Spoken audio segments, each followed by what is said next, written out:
In 1969 we had around 180 million sheep in our flock.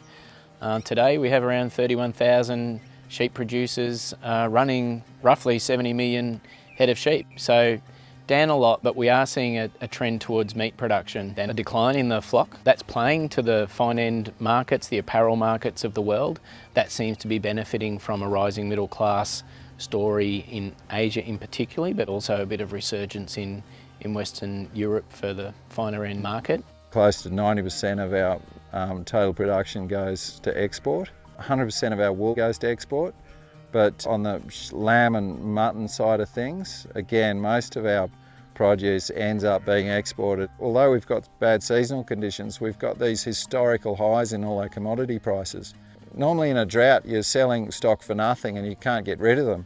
Whereas in the last couple of years, we've been selling stock for record prices still. So you can afford to feed them and you can afford to keep them if you're willing to ride it out, basically. Our core business is the sheep. It's a family-run farm. We've run it now for 4 generations. We're very diverse in our business. A lot of our business is domestic, but we're very fortunate to actually have an export business too. So we export semen and genetics to America, New Zealand and South America. We would use the most advanced technologies in the world, right through from GIVIT, DNA, genomics. Because 70% of our product goes overseas, we have to have traceability. And because Australia is so expensive to produce, we have to have a high value product and it has to be high quality. I run 2,500 hectares, so about 1,000 hectares of crop, 1,400 odd of grazing country, about 15,000 sheep, 9,000 ewes in there. Live export with the merino weather, that is very important to us because it's harder to get a merino weather up to a crossbred standard, so that market suits us very, very well. With our main export competitor, New Zealand, their lowest numbers for I think 60 years.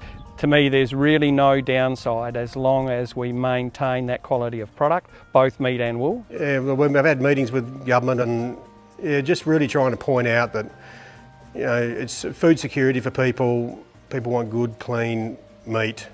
It's sustainable. We just need surety from government that we can have a market in long term, so then we can invest. The way we use data, the way we invest in technology, the way we market and brand and sell value through both meat and wool will surely keep us in great stead for the future. Been farming for 30 years now, so telling the young ones that enjoy this, because it's not always like this.